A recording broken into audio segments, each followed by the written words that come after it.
시청자 여러분 안녕하십니까? 한 주간의 한인사회 주요 소식을 전해드리는 KBN 뉴스 주간 브리핑입니다. 연방정부 셧다운 20일째를 넘고 있습니다. 국경장벽 예산 갈등으로 일시적 셧다운 사태가 역대 최장기 수순에 돌입하고 있습니다. 실업수당 청구가 폭증했고 올해 세금 보고 환급금, 지급금도 늦어질 전망입니다. 그럼에도 트럼프 대통령은 텍사스주 국경지대를 방문, 여전히 국경장벽이 꼭 필요하다고 주장했는데요. 의회의 예산이 지원되지 않을 경우 국가 비상사태를 선포하겠다고 초강수를 던지고 나섰습니다. 보도에 이명주 기자입니다. 오늘 오후 텍사스 국경 지역인 맥켈런을 방문한 트럼프 대통령은 커스텐 닐슨 국토안보부 장관과 국경 순찰 요원 등과 함께 1시간여 진행된 라운드 테이블 회의에서 국경 순찰 요원들을 영웅으로 칭송했습니다. 대통령은 강력한 장벽의 필요성을 강조하고 건설 비용을 멕시코 정부도 부담해야 된다고 밝혔습니다. 한편 대통령이 방문한 텍사스 국경 부근 토지 소유주들은 정부의 부지 매입 제의를 거부하고 법정 소송을 진행할 계획이라고 AP통신이 보도했습니다. 이 지역에는 여러 세대에 걸쳐 살고 있는 땅 소유주들과 환경단체, 19세기에 지어진 기념비적인 예배당 등이 자리 잡고 있으며 이미 많은 토지 소유주들이 변호사를 고용해 정부에 대항할 준비를 마친 것으로 알려졌습니다. KBN 뉴스 이명주입니다. 올해 소득세 신고 접수가 지연될 것으로 우려했지만 국세청은 예년과 별 차이 없이 이달 28일부터 소득세 신고를 접수한다고 밝혔습니다. 국세청은 오는 28일부터 전자 또는 우편을 통한 소득세 신고를 접수하며 마감은 오는 4월 15일까지라고 밝혔습니다. 재무부의 요청에 따라 백악관 예산관리국이 관련법을 검토한 결과 정부 셧다운 기간에도 IRS가 세금 환급을 진행할 수 있다는 결론이 났다고 IRS는 전했습니다. 이에 따라 IRS는 셧다운 동안 강제로 무급휴가를 떠났던 세금 환급 관련 인력을 업무에 복귀시키기로 했습니다. 그러나 세무 전문가들은 강제 휴가 등으로 IRS 직원들이 대폭 개정된 세법에 대해 교육과 훈련을 제대로 받을 기회가 부족했고 시행세칙과 가이드라인 부족으로 일부 세무 전문가들도 개정 세법 조항에 대한 이해도가 떨어지는 등 올해 세금 보고에 대혼란이 일어날 수도 있다고 우려하고 있습니다. 또 접수 후 세금 환급을 받을 수 있는 가능 기간이나 환급 시작일은 알려지지 않고 있습니다. 뉴저지주는 세금 환급이 오는 3월 1일부터 시작될 전망이라고 밝혔습니다. 뉴저지주 재무국 제니퍼 소티노 대변인은 사기 방지 보호를 위한 검토가 필요하다고 밝히고 우편 방식으로 세금 보고를 하는 사람은 세금 환급이 완전히 처리될 때까지 약 12주 정도 소요될 수 있다고 밝혔습니다. 일반적으로 전자 방식을 통한 세금 보고 접수는 접수 후 약 4주 이후 환급받게 됩니다.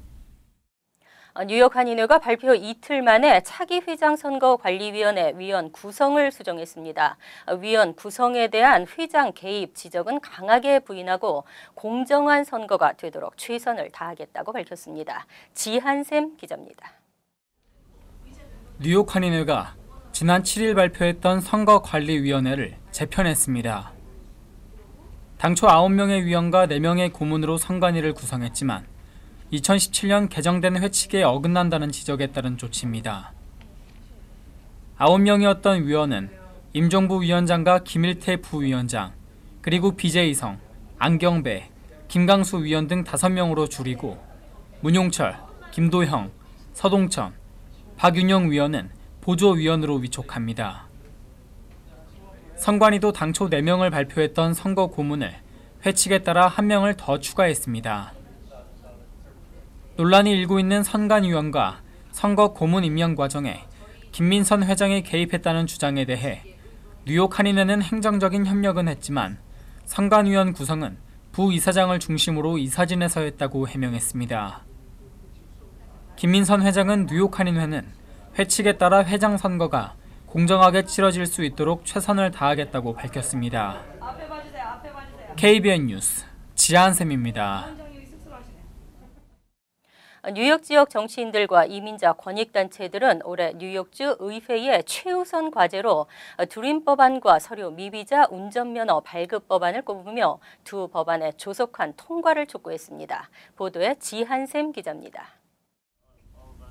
민권센터와 아시안 시민단체들, 뉴욕 주 의원들은 어제 기자회견을 가지고 올해 통과시킬 최우선 이민 정책을 소개하고 법안의 통과를 위해 힘쓸 것을 다짐했습니다. 존 박 민권센터 사무총장은 올해 통과시켜야 할 주요 법안으로 뉴욕주 드림 액트와 서류 미비자의 운전면허증 취득을 허가하는 두 안건을 꼽았습니다. 존 박 사무총장은 드림 액트 법안이 통과되면 7만 10명에 달하는 뉴욕주 서류 미비 학생들에게 학자금을 지원하게 되며 서류 미비자에게 운전면허증 취득을 허용하는 법안이 통과되면 거리가 더욱 안전해지고 특히 뉴욕주 세수 확보에도 큰 도움이 될 것이라며 두 안건의 통과를 촉구했습니다. 기자회견에 참석한 토비엔 스타비스키 뉴욕주 상원의원과 마크 웨프린 뉴욕주 하원의원도 두 안건을 지지하는 뜻을 밝혔습니다. 토비엔 스타비스키 의원은 지난 11월 중간선거를 통해 뉴욕주 민주당 상원의원이 15명 늘었고 자신이 교육위원 회장을 맡게 됐다며 올해는 긍정적인 결과를 얻게 될 것이라고 말했습니다. 이들은 앞으로 두 법안의 통과 촉구를 위해 로비 활동과 촉구 시위를 비롯한 다양한 운동을 펼쳐나갈 계획입니다. 오는 1월 23일에는 뉴욕주 올바니 청사를 찾아 법안 통과를 재촉하는 시위를 진행할 예정입니다. KBN 뉴스 지한샘입니다. 한국 정부와 뉴저지주 정부의 운전면허 상호 인정 프로그램 실행이 기대되고 있습니다. 뉴욕 총영사관은 뉴저지주 차량국과의 한국 운전면허 상호 인정 프로그램 체결을 위한 본격적인 실무 협의에 들어갔습니다.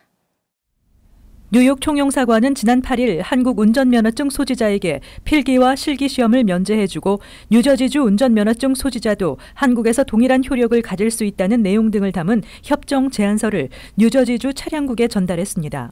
단 상업용 운전면허증은 이번 협정 대상에서 제외됩니다. 뉴저지주는 한국 운전면허 상호 인정과 관련해 그동안 교통법규 숙지 문제 등의 문제로 인해 난색을 표시해왔습니다. 그러나 필 머피 주지사가 긍정적인 입장으로 돌아서면서 협정 체결에 대한 가능성이 높아지고 있습니다. 뉴욕 총영사관의 관계자는 아직 구체적인 사안에 대해 뉴저지 차량국 측과 협의는 이루어지지 않았지만 다른 주에서 시행하고 있는 한국 운전면허 상호 인정 프로그램이 적용될 것으로 보인다고 밝혔습니다. 뉴저지주 차량국은 현재 한국 운전면허 소지자에 대해서는 도로 주행시험만 면제해주고 있습니다. 한편 미국에서는 펜실베니아주를 비롯해 메릴랜드와 버지니아, 조지아 등 23개 주가 한국 운전면허 상호 인정 프로그램을 시행 중입니다. 빌 드블라지오 뉴욕시장은 뉴욕시 직장인들의 10일 유급 휴가의 법적 의무화를 주장했습니다. 드블라지오 시장이 발표한 조례안은 뉴욕시 5인 이상 고용업체가 모든 직원에게 유급 휴가를 최소 10일 이상 의무 제공하는 내용입니다. 드블라지오 시장은 미국의 근로자들이 휴식이나 재충전의 시간도 없이 많은 일을 하고 있다며 주요 국가들이 유급 휴가의 필요를 알고 실천하고 있는 것처럼 미국도 이에 동참해야 한다고 밝혔습니다. 조례안이 시의회를 통과하면 뉴욕시는 미국에서 처음으로 근로자의 유급 휴가를 의무화하는 도시가 되며 뉴욕시 340만 근로자들이 유급 휴가를 보장받게 됩니다. 조례안에 따르면 근로자는 120일 근무 후 유급 휴가를 신청할 수 있으며 고용주에게 최소 2주 전 공지를 해야 합니다. 시장실은 유급 휴가 제공이 업무 생산성, 가족 결속력, 근로자 피로 방지, 업무 종사 기간 연장 등에 긍정적 영향을 미친다는 연구 결과를 함께 제시했습니다. 현재 미국과 한국은 법적으로 유급 휴가를 보장하지 않고 있습니다. 경제협력개발기구 국가인 프랑스는 30일, 영국 28일, 호주 25일, 뉴질랜드 20일, 아일랜드 20일, 캐나다 10일, 일본 10일 등 20여 개 국가가 유급 휴가를 보장해주고 있습니다. 또 서류 미비자를 포함한 모든 뉴욕 시민이 가입할 수 있는 건강보험 플랜 NYC 케어를 발표했습니다. 약 60만여 명의 뉴요커들이 혜택을 받을 것으로 예상됩니다. NYC 케어는 기존의 뉴욕시 대중건강보험 옵션이었던 메트로 플러스 플랜을 강화한 것으로 신분상의 이유로 가입을 거절당하는 서류 미비자 등도 가입할 수 있도록 하고 있습니다.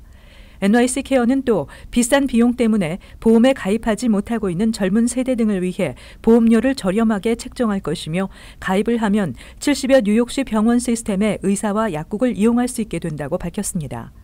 뉴욕시는 NYC 케어를 올해 안에 브롱스에서 시작하며 2021년까지 모든 보로에서 가입할 수 있도록 확대할 계획입니다. NYC 케어가 제대로 작동하기 위해서는 해마다 1억 달러가 필요한데 드블라지오 시장은 뉴욕시 공중보건 예산에서 비용을 충당할 방침인 것으로 알려졌습니다. 한편 이와 같은 막대한 예산 투입에 반대 여론도 일고 있습니다. 앞으로 NYC 케어가 시행되면 현재 메디케어 또는 메디케이드 혜택을 받거나 뉴욕주 마켓플레이스를 통해 건강보험을 가입한 뉴요커뿐만 아니라 가입이 거부되거나 마켓플레이스의 건강보험료를 감당할 수 없는 저소득층은 NYC 케어로 혜택을 받게 됩니다. 뉴욕시는 올해 안에 메트로플러스와 NYC 케어에 대한 정보를 발표할 예정입니다. 조기 전형 대학교의 문이 갈수록 좁아지고 있습니다. 최근 조기 전형은 부유층에 유리하다는 비판이 함께 제기됐습니다. 교육 전문 매체 인사이드 하이어에드는 어제 올해 주요 명문대 조기 전형에 역대 최고 지원자가 몰렸고 이들 대학이 신입생의 절반 이상을 조기 전형을 통해 뽑고 있다고 지적했습니다. 그러나 조기 전형의 경우 저소득층 지원자에 대한 고려가 없기 때문에 충분한 대입 준비를 할 수 있는 부유층 자녀들에게 유리한 점이 많다고 밝혔습니다. 하버드대의 경우 올 가을 학기 신입생 선발을 위한 조기 전형에 6,958명이 지원해 지난해보다 약 5% 증가했으며 합격률은 13.4%로 역대 최저를 기록했습니다. 다른 명문대들도 조기 전형 지원자는 전년보다 늘어나 역대 최고를 기록한 반면 합격률은 낮아져 역대 최저를 기록하는 경향을 보였습니다. 조기 전형에 대한 인기가 높아지면서 대학들은 조기 전형을 통한 신입생 선발 비중을 높이고 있습니다. 브라운대의 경우 조기 전형에 760명을 선발했는데 이는 올 가을 학기 신입생 정원의 약 46%를 차지했고 듀크대도 신입생 정원의 51%를 조기 전형을 통해 선발했습니다. 잭 켄트쿡 재단에 따르면 조기 전형 지원자의 29%는 연소득이 25만 달러가 넘는 부유층 자녀이며 반면 연소득 5만 달러 이하 미만 가정에 속한 자녀는 조기 전형 지원자의 16%에 불과합니다. 이와 관련해 대학들은 저소득층 학생에 대한 입학 기회 부여에 노력하고 있다는 입장을 밝히고 있습니다. 약 4천여 명이 참여하는 한인사회의 대규모 첫 행사가 내일 맨해튼 플라자 호텔에서 열립니다. 미주 한인의 날 및 뉴욕 한인의 밤 행사인데요. 특히 올해 행사에는 주류 정치인들과 표창원, 박영선 의원 등 한국의 국회의원 5명이 참가하며 뉴욕 한인회 선정 올해 한인상 시상식도 진행됩니다. KBN 뉴스 주간 브리핑 여기서 마칩니다. 시청해 주신 여러분 고맙습니다.